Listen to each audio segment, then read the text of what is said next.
When the Harrisons moved into the old manor on Willow Creek Road, they thought they were buying peace and history. The house was beautiful, Victorian, 3 stories, wrapped in ivy and whispers of old wood. It had survived a century of winters, and in the corner of the parlor stood a tall grandfather clock, its brass pendulum swaying as if it had never stopped.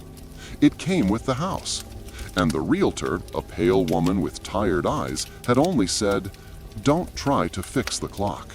It keeps its own time." The first night, everything felt normal. Boxes still unpacked, laughter echoing faintly through the halls. The youngest, Lily, said the house smelled like stories. At midnight, as everyone was heading to bed, the clock began to chime. 1, 2, 3. Daniel, the father, smiled faintly. "At least it still works," he said, counting along. 10, 11, 12, and then 13. A single deep note that didn't sound right. It rang slower, darker, as if the wood itself sighed. Lily frowned. "Daddy, it's not supposed to do that." Daniel chuckled, uneasy. "Probably just stuck. I'll check it in the morning." But when he opened the clock the next day, the gears were spotless. The pendulum moved perfectly. No reason for it to chime 13. On the second night, it happened again. 13 chimes. This time, Daniel thought he heard something between the echoes, a faint creak on the upstairs landing. He went to look, but the hallway was empty. Only the wallpaper seemed to ripple slightly, like a breeze had passed through it. His wife, Margaret, told him he was overworked. "It's just the acoustics," she said, though her eyes kept flicking toward the clock. By the third night, the sound woke them all. 13 again. But this time, each chime seemed to carry a whisper, a name. Eleanor, Thomas, Mary. The family froze in the dark. The whispers came from nowhere and everywhere. Lily clutched her blanket. "Daddy, who are they?" No one answered. The next morning, Margaret went into town and asked the librarian about the house's history. When she returned, her face was pale. "There were 13 people who lived here before," she said quietly. 13. All died in this house. Different years, different reasons, but always here. Daniel forced a laugh. Coincidence. But Margaret just stared toward the parlor. What if the clock remembers them? That night, Daniel decided to record the chimes. He sat in the parlor with his phone set on the table. At midnight, the clock began again. 1, 2, 3. By 12, the air had turned colder. The fire in the hearth dimmed, though he hadn't moved. 13. And after the last note, he heard breathing right behind him. He spun around, no one. But when he looked at the recording later, his blood went cold. Between the 12th and 13th chime, a woman's voice whispered clearly, "You shouldn't have stayed."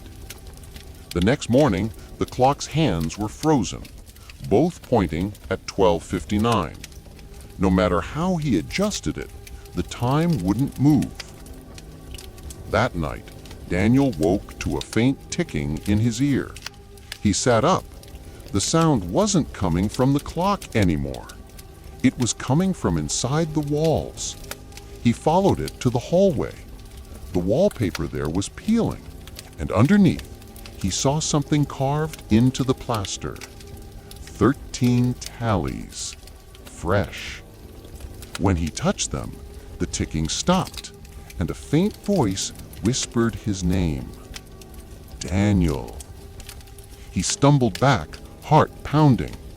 In the parlor, the clock chimed once, though it wasn't midnight yet. By the 5th night, Margaret refused to sleep. She said the chimes weren't numbers anymore. They were warnings. She claimed to see shadows moving behind the glass face of the clock, hands that weren't gears. a reflection that smiled when no one else did. Lily said she dreamed of a long hallway filled with clocks, all frozen at 12:59. And in the dream, someone was walking toward her, slowly. Halloween night came, the sixth night. The air outside was heavy, the moon smothered in clouds. At 11:55, the clock began to tick louder, faster, as though preparing for something. Daniel grabbed a hammer. He said, "We're ending this." But as he raised it, the pendulum stopped. The silence was deafening. Then, dong, dong, dong. The clock struck once every 10 seconds, dragging each chime out. 10, 11, 12. Daniel screamed, swinging the hammer down, but it froze mid-air. His hand locked. He couldn't move. The final 13th chime rang, shattering every light in the room. For a moment, everything was black. Then the clock began to whisper. 14. When the neighbors came the next morning, the Harrisons were gone. No sign of struggle. Only the clock standing proudly in the parlor, its pendulum swinging again. And when they looked closely, beneath the glass, there were now 14 names carved into the wood.